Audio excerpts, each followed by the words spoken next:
Oi, eu sou a Lara e hoje o Momento Conexus tem uma programação especial para vocês, uma aula junto com um professor que conhece muito bem do assunto de hoje. Nos preparamos, estudamos e trouxemos aqui então informações importantíssimas para vocês em língua de sinais. Então com vocês, o Diogo. Olá pessoal, tudo bem? Eu sou o Diogo. Eu sou professor com formação em Sociologia. Eu fiz uma pós também em Antropologia e também pós em Libras. Tenho formação de professor na área de Educação Especial com foco na área da surdez também. Nossa, quanta formação! Poxa, parabéns, hein? Sim, é cansativo, Que orgulho! porém são formações que são importantes para a nossa atuação, né? Concordo. Então, o Momento Conexus decidiu trazer então o Diogo, que é professor e tem conhecimento no assunto, formado em Sociologia. Ele entende sobre política, o que está por trás da política e de todo esse contexto histórico, que são informações importantes para a gente trazer aqui em língua de sinais, né? Então vamos lá para a primeira pergunta. Diogo, você pode explicar para a gente sobre o conflito entre Israel e o Hamas? Por que essa guerra está acontecendo? Qual é o contexto histórico dessa guerra? Bem, eu acho que é importante a gente olhar para o passado e entender que esse conflito não é de agora, né? Esse conflito já tem perdurado há muitos anos e é importante a gente entender que tem dois aspectos. O primeiro aspecto, que é um aspecto religioso, que a gente tem que levar em consideração, e um segundo aspecto, que é o território. Por isso, esse conflito político e bélico também. É importante a gente entender que nessa questão territorial, quando a gente olha, a gente precisa entender que hoje os países que a gente vê ali não existiam ainda. Antes a gente tinha, não era um país único, mas eram diversos grupos, na sua maioria era um grupo palestino que viviam ali. Porém, com o passar do tempo, esse tipo de conflito passou a ter outras características. Em 1945, você lembra o que aconteceu? A Segunda Guerra Mundial? Você lembra um pouquinho o que aconteceu? Sim.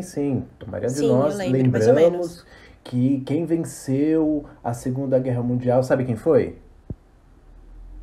Não. Quando a gente pensa na Segunda Guerra Mundial, a gente vai pensar nos Estados Unidos, a gente vai pensar na Inglaterra, na Rússia também. Sim. Então, foram países que participaram da Segunda Guerra Mundial e isso revolucionou o mundo. Mas quando a gente pensa na Segunda Guerra Mundial, será que foi só Estados Unidos, Alemanha, Rússia? A gente também teve países da África que participaram, que sofreram com isso. Países do Oriente Médio, por exemplo, que teve impactos na Segunda Guerra Mundial. Mas, infelizmente, a gente tende a esquecer isso. A gente se foca muito nos Estados Unidos, Alemanha. A gente vai pensar na Alemanha nazista. Verdade. E isso é um problema. Isso é um problema história, que começou né? muito antes. Por isso, antes a gente já tinha a Palestina. Sim, e falando sobre isso, continuando, você falou sobre o território palestino. Esse território diminuiu? Você pode explicar pra gente por quê? Depois da Segunda Guerra Mundial, a gente teve a criação da ONU. E a ONU, dentro, tinha diversos movimentos. Dentre eles, tinha um movimento que era pró-Israel, que pensava muito em criar o Estado de Israel com o território. E a gente vai ter que entender que Israel não era antes um país. Sim. Então, se a gente for pensar 2.000 anos, 2.500 anos, a gente precisa entender que Israel era um país pequeno. Mas eu acho importante a gente dizer que não era um país grande territorialmente. Era um país pequeno, pouco populoso. Eu pensava que ele era não era como a grande. gente conhece hoje.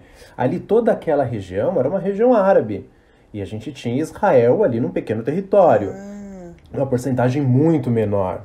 E isso era uma porcentagem muito menor. O território palestino era Porque maior. ali toda é uma região Entendi. árabe. Porém, com o fim da Segunda Guerra Mundial, o que acontece? Toda aquela região passa a ser dominada pela Inglaterra. A Palestina, por exemplo, passa a ser dominada pela Inglaterra. E aí a gente começa a ter um problema. Na Segunda Guerra Mundial, a gente vai ter Israel solicitando o seu espaço, requerendo esse espaço, e faz uma pressão muito grande na ONU. E a ONU ali acaba cedendo, faz um acordo e decide que ali que Israel precisava de um espaço. E aí Israel acaba solicitando um território que para eles era de direito deles, porque eles viveram lá 2000 anos, só que esse território já estavam ali vivendo os palestinos. Então foi necessário realizar diversos tipos de acordo. Assim, na realidade, a Inglaterra tentou fazer uma divisão ali do território na Foi metade, dividindo aos bonitinho. pouquinhos, né? Sim, Foi uma coisa assim. sim, sim. E aí a população foi crescendo, foi espalhando e foi dominando. Então, quando você olha no mapa, você vê que nesse acordo, por exemplo, o território era dividido 40% de um lado, 30% do outro. Era uma tentativa de equiparar essa divisão. Porém, o Estado de Israel aceitou o acordo, mas o povo árabe que vivia ali não aceitou esse acordo. Sabe por quê? Porque esse território destinado para eles era um território extremamente difícil, inacessível, tinha muitas dificuldades. Não era um território que dava para plantar, por exemplo. E aí o território de Israel também começou a entrar num certo conflito para dividir esse espaço. Infelizmente, a Inglaterra simplesmente deixou que eles continuassem em conflito, simplesmente abandonou o barco nessa discussão. E aí Israel entendeu que ela é que poderia dominar aquele espaço. E assim, logo um dia, em 1947, no dia seguinte, inicia-se a guerra. E aí a gente teve a Índia participando, o E o Iraque, Egito todos os também? Ou países ali em não? volta entraram Ah, no extremo conflito. Sim, o Egito também participou desse conflito. E aí toda aquela região ficaria ali nossa. contra o Estado de Israel que tinha começado a dominar ali. Então, muitos deles apoiaram a Palestina. Eu acho importante a gente entender que Maioria o árabe, povo né? palestino, ele também é um povo árabe. Sim, sim, a maioria do povo palestino é um povo árabe que vive ali naquela região. A gente precisa pensar que começou como um grupo de pessoas ali muito pequenos e essa população foi aumentando, ocupando todo o espaço. A gente precisa pensar que a Palestina ali era uma pequena faixa que o povo de Israel foi adentrando. O que antes o acordo era de 30%, 40%, aumentou, dobrou. Eles começaram a dominar 70% daquele território. E a Palestina, se sentindo pressionada, foi tentando se afastar mais, e Israel foi dominando. A ONU chegou a lembrar do acordo, comunicou a Israel de que eles estavam desrespeitando o Então, eu tô acordo, vendo aqui uma e eles informação continuaram. sobre o ano de 1993, em que a OLP fez um acordo. Então, você pode falar um pouquinho pra gente sobre esse acordo? Eu acho que é bem importante. Nessa época, os conflitos já estavam acontecendo, os acordos já estavam sendo desrespeitados, já tinha um bom tempo. E aí a gente teve, nessa época, o presidente dos Estados Unidos era o Bill Clinton. E o Bill Clinton chamou os dois países para uma conversa. Então, chamou o representante de Israel, chamou o representante da Palestina para uma conversa, para um acordo. E isso aconteceu na Noruega, capital Oslo.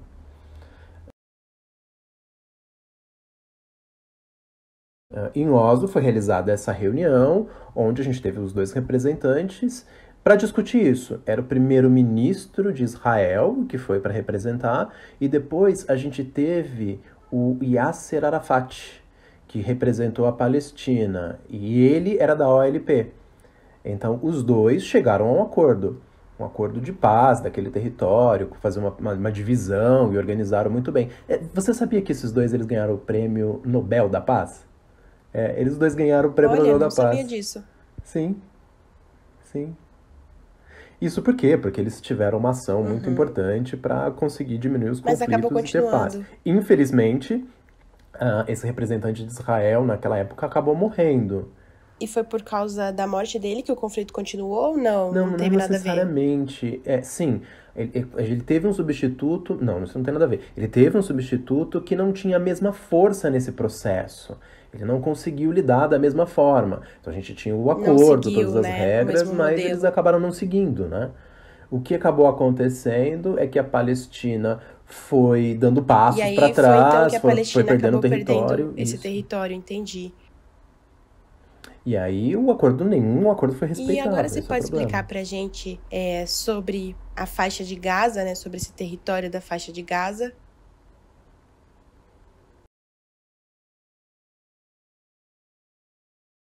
Explica pra gente sobre a população desse local, como é a vida deles.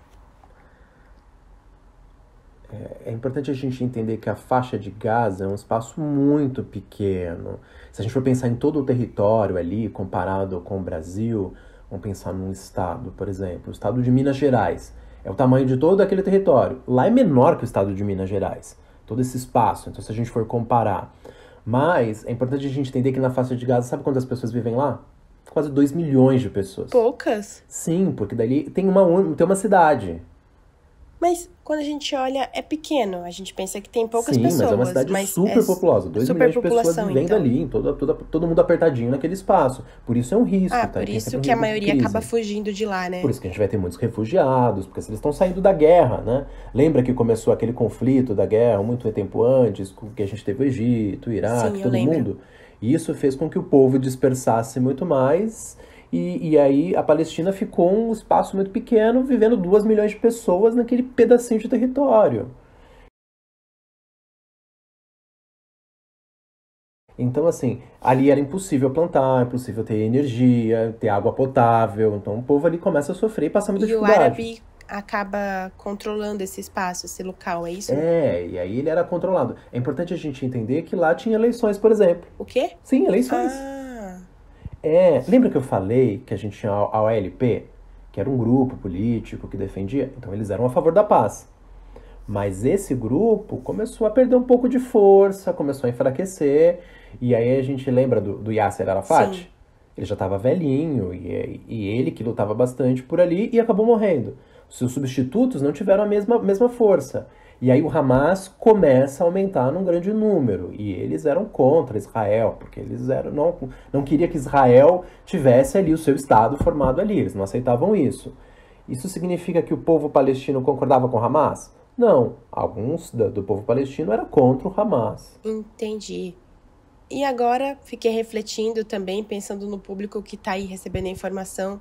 De repente eles não entendem muito bem o que é o Hamas. Então, se você puder já explicar para a gente o que é o Hamas, para o pessoal entender.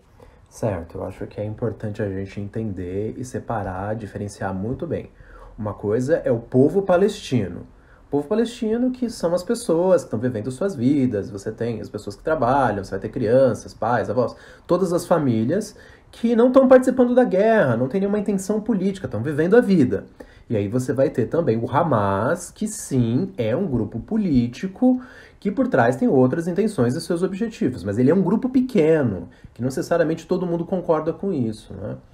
E aí o Hamas tem como objetivo eliminar o povo de Israel. E aí significa que o Hamas e os palestinos todos concordam, estão todos juntos? Não é. Eu acho que a gente pode pensar num exemplo. Vamos pensar num exemplo assim. Vamos supor que eu tenho um vizinho. Eu moro de um lado e do meu lado mora um vizinho, que esse meu vizinho, vamos pensar, ele é contra um terceiro vizinho. Eles têm um conflito entre eles. Então, vamos supor, eu moro de um lado, você mora do outro, e você tem um conflito com o terceiro vizinho. A gente tem contato, a gente conversa, mas eu sei que vocês são inimigos. E aí acontece de você vai lá e taca pedra no vizinho. E aí o vizinho fica revoltado, e aí ele revida. E aí você, de novo, taca pedra e vocês entram num conflito. Vamos supor que ele joga uma pedra em mim. E eu não tenho nada a ver com o conflito. E aí começa o conflito. Sim, e aí começa um conflito generalizado em todo mundo. Mas a mesma coisa com o povo de Israel. O povo de Israel não tava no conflito. Mas as pessoas começaram a acreditar que sim, que era um povo que merecia sofrer, e aí tiraram água, energia desse povo. Mas a briga era do Hamas com Israel. Ah, sim. Isso é importante a gente falar. Porque eles ficaram sem água, sem energia elétrica. E como é que faz? Essa é uma boa pergunta. Eles vivem ali naquele espaço, naquele território, mas eu não sei se vocês sabem. Quem controla os recursos de energia e água? Sabe quem controla? É Israel. Israel que tem esses recursos e eles controlam toda aquela região.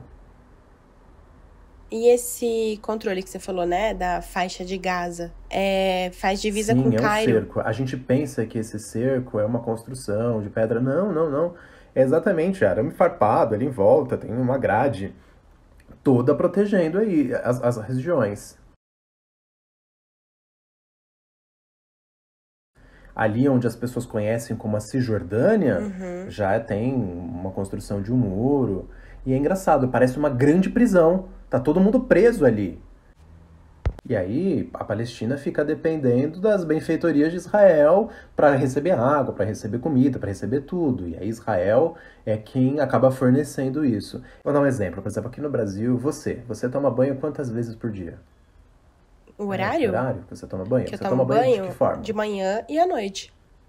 Mas lá as pessoas só podem tomar banho uma vez. É uma vez só. Pra Sim, economizar, porque é tudo é tudo controlado por Israel. racionalizado. A Caramba, energia, tudo é controlado o tempo tudo é todo. controlado. Que triste, né? Sim, é por isso que a ONU tem todo esse movimento a favor do povo palestino. Mas você já viu esse movimento? Só que o foco é para ajudar o povo palestino, não tem nada a ver com o Hamas. E é exatamente porque o povo ali que está cercado está passando por situações desumanas. Peraí, que agora eu fiquei um pouquinho confusa. Vamos lá. Então, a gente tem ali dois territórios diferentes, é isso? Tem a Cisjordânia e o Cairo, desculpa, eu não sei o sinal. Mas é Cisjordânia. Então, você explica pra gente um pouquinho mais desses dois territórios pra gente não confundir. Então, na verdade, a gente precisa entender a Palestina, que é um povo onde a gente vai ter várias pessoas que se identificam como aquele povo. Vamos imaginar, por exemplo, que Israel começou a Certo. dominar aqueles territórios e foi pressionando a Palestina e o povo ficou ali cercado. E todo aquele território em volta, eles passaram por um processo em que Israel foi dominando, Uhum. Israel foi conquistando outros espaços, isso a gente pode chamar de assentamentos. Isso significa o quê? Que Israel, por exemplo, começou a adquirir terras ali em volta. Né? Começou a comprar algumas terras, mas comprou de verdade? A gente não sabe, entende como é que é isso mesmo. Né? Por exemplo, uma pessoa pode entrar em outro país e comprando terras, por exemplo. Imagina aqui no Brasil. Imagina se a gente tem outros países onde as pessoas vêm para cá e começam a adquirir terras super barato. E aí a gente tem países adquirindo terras e crescendo. E aí a gente tem que virar e dizer, pô, aqui é meu país. E aí eles, na justificativa de que compraram terras, começam a mudar para cá e começam a criar um outro estado e o Brasil passa a ser pressionado porque perde território. A mesma coisa acontece com a Entendi. Cisjordânia atualmente. Então ele é um país onde várias terras, vários hectares foram comprados, mas realmente foram comprados? E aí a gente precisa lembrar que a Palestina também não era considerado um país, não era considerado um estado. E aí quem que vai ajudar a Palestina? A Palestina começa a perder território, né? E como eles não tinham território, não eram considerados um país. Mas, por exemplo, você acha que só isso acontece entre a Palestina e Israel? A gente pode pensar em outras situações. Por exemplo, eu não sei se você Vixe. sabe como que São Paulo começou. Algo É parecido aqui em muita São Paulo. informação, gente. Vai, Sabe? continua, continua. Também tô aprendendo, vai.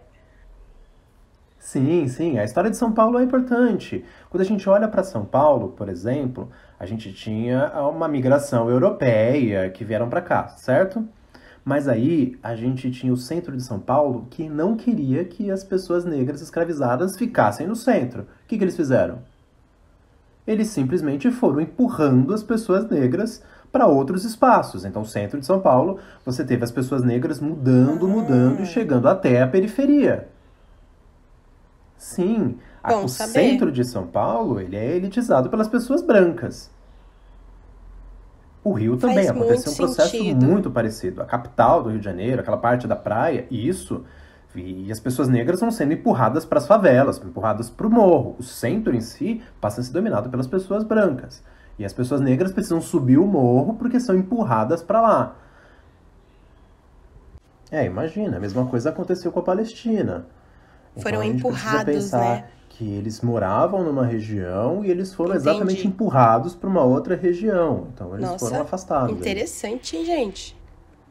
Bom, então, você já explicou várias coisas pra gente sobre a Palestina, também sobre o território palestino que vem Isso, os povos diminuindo. vão perdendo seus Ok. espaços. Agora, peraí, tem mais pergunta aqui.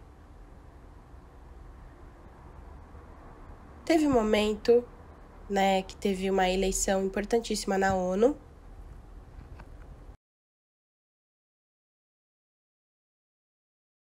E tiveram pessoas, ali tiveram conflitos, né?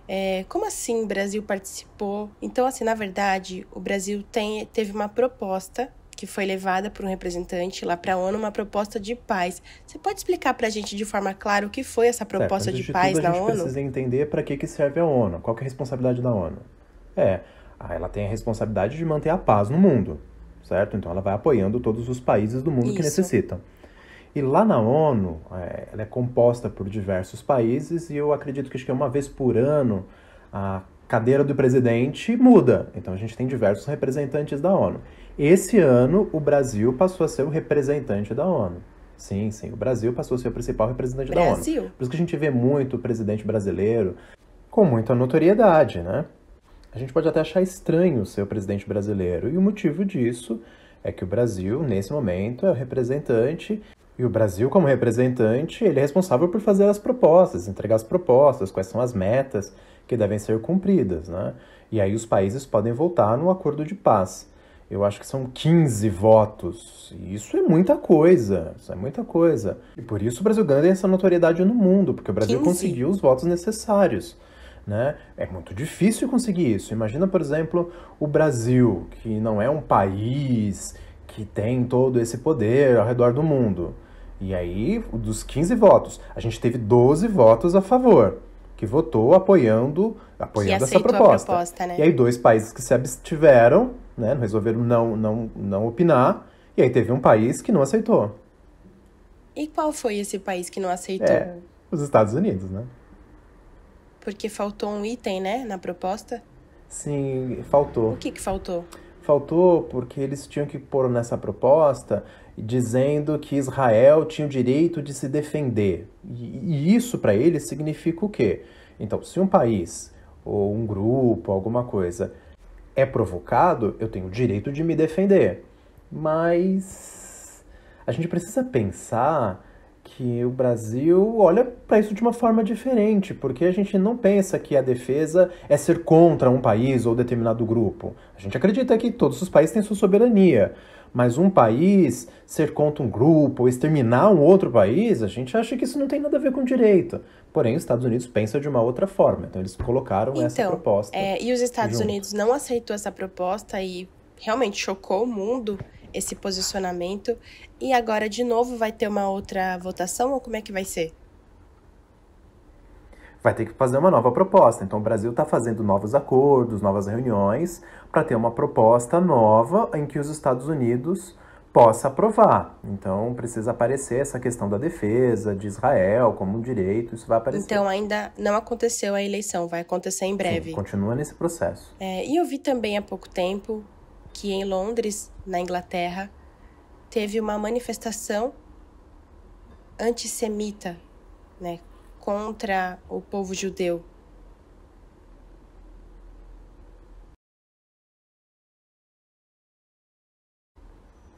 Sim, e também uma outra manifestação, deixa eu ver aqui, islamofóbica, né, que envolve religião. Então, sinal de Islã. Explica pra gente o que foram essas manifestações e por que elas aconteceram. Foi recente, inclusive. Eu acho que é importante a gente lembrar que são conceitos distintos. Uma coisa é o povo, outra coisa é a religião. São coisas distintas. Quando a gente fala sobre antissemitismo, por exemplo, você sabe de onde veio?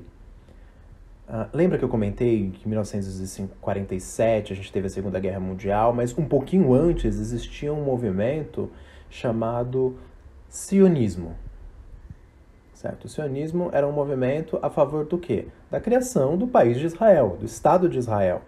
E esse grupo era a favor e acabou pressionando os Estados Unidos, começou a pressionar a ONU, começou a fazer diversas pressões para tentar criar o Estado de Israel. E aí a ONU aceitou isso, e aí teve a questão do conflito com o território da Palestina. Mas a gente precisa pensar que todo povo tem sua identidade, o povo judeu tem sua identidade. E as pessoas não concordavam com o povo judeu. O que eles fizeram? Passaram a ser antissemitas contra o povo judeu. Então, ali naquela região não tem uma questão religiosa, tem uma questão em relação ao povo que não se concorda, não se dão bem. E até hoje as pessoas usam isso, as pessoas não gostam do povo judeu, isso significa ser antissemita, né? Não tem a ver com a religião, mas tem a ver com as pessoas, tem a ver com a política do país, o país de Então, Israel. e essa manifestação que aconteceu em Londres tem a ver com a guerra? Ou não sei, porque parecem o Sim, mesmo as pessoas assunto. pensam assim, Então, por isso que por as isso, pessoas criam explica pra muita gente. confusão. Vou dar um exemplo. Se eu apoio o povo palestino, isso significa que eu sou contra o povo de Israel? Não necessariamente. Eu sou a favor da vida, sou a favor que a Palestina tenha todos os seus direitos garantidos, mas eu não sou contra o povo palestino. Agora, imagine Israel. Quantas pessoas vivem ali? Será que todos eles são contra os palestinos? Muitos deles querem a paz, eles são contra a guerra, não querem que Interessante. continue essa guerra. Por um lado, a gente precisa pensar também, você sabe o que é islamfobia? É Você o sabe o que preconceito significa contra a fobia? religião islâmica, certo? Não, a Parece palavra discriminação, fobia. preconceito. Ah, Então, a medo. palavra em si, ela significa medo. Sim, então é assim, as pessoas têm medo da religião, Medo medo do porque é Islã. perigoso? É, sim, não tem como comparar. Então as pessoas têm medo porque o Islã tem as suas crenças, então as pessoas ficam morrendo de medo. Por que as pessoas têm medo? Isso são coisas distintas. As pessoas podem ser contra a religião do Islã. Agora, imagina, por exemplo, você, Lara, você escolheu sua religião, e aí eu sou contra a sua religião? Olha o que problema Mexe que com a isso gente, causa. Eu né? não posso ser contra a sua religião, é a minha religião. Então existem Entendi. movimentos distintos. E isso é muito perigoso quando as pessoas confundem isso. Então a gente precisa parar, a gente precisa ter um movimento que seja a favor da vida, que defenda a vida e todos os direitos humanos. Então não é uma questão de Infelizmente as religião ou pessoas misturam povo. religião, né? Isso. As pessoas acabam confundindo, misturando tudo, fazendo uma grande salada. Elas acabam Mistura tudo. adquirindo isso que chama de... A sociedade tem uma coisa chamada de senso comum, Uhum. em que as pessoas acabam assumindo algumas verdades. E as pessoas acabam assumindo essas verdades de maneira muito passional. A gente precisa olhar para esse momento da guerra não de uma forma passional, sem pesquisar, sem entender nada, sem nenhuma prova. A gente fica muito na emoção, na raiva, quando olha para a guerra. E a gente precisa parar com isso. Primeiro tem um processo de reflexão, entender o que está acontecendo. Esse é o momento. Evitar ser passional, né? Nesses Mas assuntos. é necessário a gente estudar, compreender o que está acontecendo, avaliar muito melhor como essas coisas estão ocorrendo e não ser nada passional. Não discutir quem está certo, quem está errado. Não, eu acho que é o momento da gente controlar nossas emoções, essa escalada de emoções, porque a guerra está acontecendo. E essa é uma grande dificuldade da sociedade conseguir entender e evitar esse senso comum. Esse senso comum, ele é perigoso, porque a gente precisa sentar para conversar, entender o que está acontecendo, o que é necessário ser evitado, e isso é muito complicado, porque aqui no Brasil a gente não sabe o que está acontecendo lá, a gente não conhece muito bem. Como que a gente vai resolver? Aqui do Brasil a gente vai dar pitaco para resolver o problema de lá? Não funciona assim. Imagina, por exemplo, você que é uma mulher, e aí você tem a sua luta como mulher. Eu, como homem, posso dizer, você tá Não. certo, você tá errada? Não, Não é meu funciona direito. assim. Você, como mulher, sabe o que tá acontecendo. Eu posso te apoiar, posso fortalecer a sua luta, mas eu é que vou tomar a frente, vou dizer como deve ser feito? Mesma coisa a gente aqui no Brasil. A gente não entende muito o que tá lá e como que a gente vai resolver essa guerra? Por que a gente tá discutindo e brigando aqui por causa disso? É muito aquela discussão de, eu sou de direita, eu sou de esquerda, Agora e esse ficou conflito claro. continua. A gente precisa entender melhor. Nossa, é muita informação, né, gente? Mas vamos lá que tem mais pergunta. Calma, vamos lá. A pergunta é sobre a Secretaria-Geral da ONU, né, que pede muito para que Israel permita que o alimento chegue até a população e também que a luz elétrica seja liberada, principalmente para hospitais que necessitam muito da energia elétrica para manter os aparelhos ligados. Então, como é que as pessoas vão ficar internadas sem esse suporte? É uma situação delicada, parece que acaba dependendo dos Estados Unidos, de outros países. E por que tudo está acontecendo, né? O que está envolvido nessa história, nessas decisões? Olha, eu acho importante a gente entender que por trás disso são questões políticas. Sempre Tudo tem é a ver com política? política. Sim. Tudo tem a ver com política. Tudo tem a ver com essa ideologia. Porque a gente precisa raciocinar o seguinte. Lembra que o Brasil apresentou uma proposta? E aí, quem foi que vetou essa proposta? Estados Os Unidos. Estados Unidos. Por que os Estados Unidos vetou? Ah, porque tinha a questão do direito. Sim, ok, eu entendo essa questão. Mas não é só por isso. A gente precisa entender que o presidente dos Estados Unidos pediu para que aguardassem, porque ele queria ir pessoalmente lá para resolver o conflito. Mas espera aí, a ONU vai ficar esperando o presidente dos Estados Unidos ir lá resolver? E enquanto isso, várias pessoas estão morrendo. E a Secretaria está pedindo urgência, né? Urgência. Sim, e a gente vai ficar esperando os Estados Unidos resolver. Até quando? A gente precisa lembrar que os Estados Unidos têm uma coisa chamada síndrome do super-herói. É ele quem chega lá para resolver os conflitos do mundo. E também eles querem mostrar que Israel é dependente dos Estados Unidos. Isso. Lembra da guerra da Ucrânia e da Rússia? Então, os Estados Unidos foi lá para intermediar o conflito. E isso tudo tem a ver com questões políticas. Por exemplo, quando os Estados Unidos vai lá, significa que ele está demonstrando o quanto ele tem poder. E aí ele pede, não, espera, porque eu vou lá negociar. Né? Mas também os Estados Unidos precisam pensar muito bem como é que ele vai fazer essas interferências. Porque ele pode estar apoiando o Hamas. E isso é muito delicado, muito complexo. Nossa. Agora, parece que agora, acho que já então, abriu, né? Era exatamente sobre isso que eu ia falar. Eu vi que agora foi liberado, né? Parece que, acho que sábado, em 21 de outubro, na verdade, um caminhão pôde passar, então, ali pelo Egito, conseguiu atravessar essa fronteira dos países para levar, então, o básico, né? Os itens básicos para essas pessoas. Tudo é muito porque realmente está sendo muito controlado, você né? sabe, a água lá, a água é a conta-gota. Tudo é muito, mas muito bem controlado e é tudo vindo de muito pouquinho. Isso, Israel. É Israel. E isso quem controla é Israel. E aí, uma das maiores preocupações de Israel é que, ao apoiar o povo palestino, eles estejam apoiando o Hamas.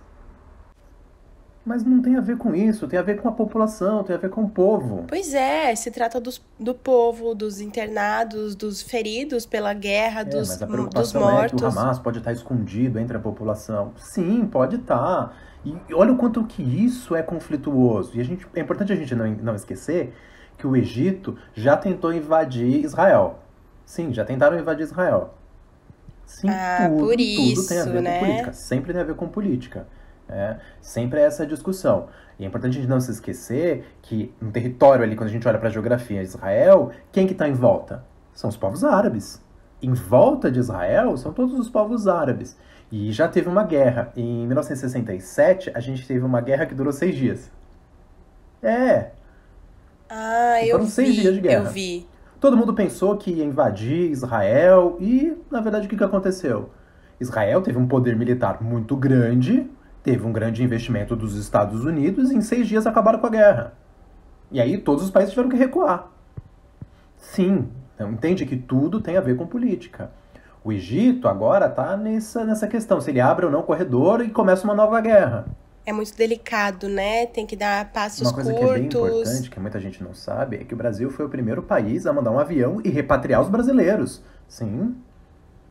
E buscar os brasileiros, né? O Brasil foi buscar os brasileiros que moravam, né? Também turistas que estavam lá. Parece que 8 aviões no total liberou para todos aqueles que tinham vontade de voltar. O Brasil repatriou quem queria ser repatriado. Ninguém foi obrigado a nada.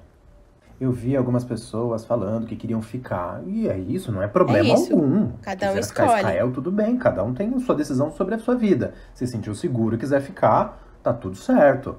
Mas a nossa preocupação não é com pensar sobre a guerra, quem tá certo, quem tá errado, com Israel. Não, a nossa preocupação... É com Hamas, não é com nada, é com a paz. Sim, a nossa preocupação é com a paz. A nossa preocupação é muito mais... pensar sobre os hospitais, como você falou, é pensar sobre as crianças, sobre os idosos, sobre todo mundo que está sofrendo com a guerra. Né, que estão presos lá, abandonados, muitos idosos lá. Alguns já conseguiram ser libertos, né? Alguns poucos, muitos ainda estão presos. O Hamas acabou sequestrando várias pessoas de Israel. Então, eles foram sequestrando todo mundo, e aí eles fizeram essas pessoas de reféns e fugiram. Simples, eles foram sequestrando as pessoas Sim. na rua. E aí o que aconteceu? Presos, né? Isso foi uma falha do governo de Israel. Isso foi uma falha do Estado. Porque eles não souberam como negociar. Então eles poderiam ter conversado, negociado um pouquinho melhor. Isso. Interessante isso. Ok. Sequestrou, eles foram lá e resolveram atirar e sair matando todo mundo. Não, eles precisavam entender o que estava acontecendo, negociar melhor. Por exemplo, vamos supor que acontece um sequestro de alguém aqui no Brasil. A primeira coisa que a gente faz é atirar no sequestrador? Não. A primeira coisa a gente precisa entender a situação, entender o que está acontecendo, negociar a soltura do refém. Não, sim, negociação, esse é o processo. O governo de Israel não soube negociar. Não soube como lidar com aquela situação. Isso mostra o quê? Que Israel não estava preparado. E algumas pessoas foram contra essa postura de Israel. Faltou, sim, Israel saber negociar, saber conversar. Né? Eles já foram direto atirando todo mundo. Que triste, né? Por isso que é um assunto muito delicado e complexo. Nossa, eu quero agradecer muito a você, Diogo, por toda a explicação, por essa aula importantíssima, né, tão detalhada e rica, que são informações claras aqui em língua de sinais, porque realmente é importante entender sobre a guerra, que ela ainda continua, que os caminhões já conseguem levar alimento para as pessoas, e aí tem toda essa questão de negociação política, aprisionamento, enfim. Muito obrigada por toda a explicação, pela paciência, fico muito feliz. Eu que agradeço o convite de estar aqui com vocês, para dar minha opinião sobre as coisas que eu pesquiso nessa área, mostrar para todos os surdos alguns pontos de vista diferentes ou coisas que estão acontecendo por trás, então só como certo ou errado. Não é só olhar a guerra, mas entender o que ocasionou essa guerra, né? O que ocasionou esse processo todo. Então, são vários pontos de vista que podem ser traçados, certo? Mas eu acho que é uma questão o que é fato e o que está acontecendo, que é a morte de muita gente, e isso tem causado muita preocupação. A vontade que dá de continuar aqui conversando, né? Porque é um assunto tão importante, mas infelizmente temos o nosso tempo que chegou ao fim. Então, muito obrigada a todo mundo. Tchau, tchau. Tchau, tchau.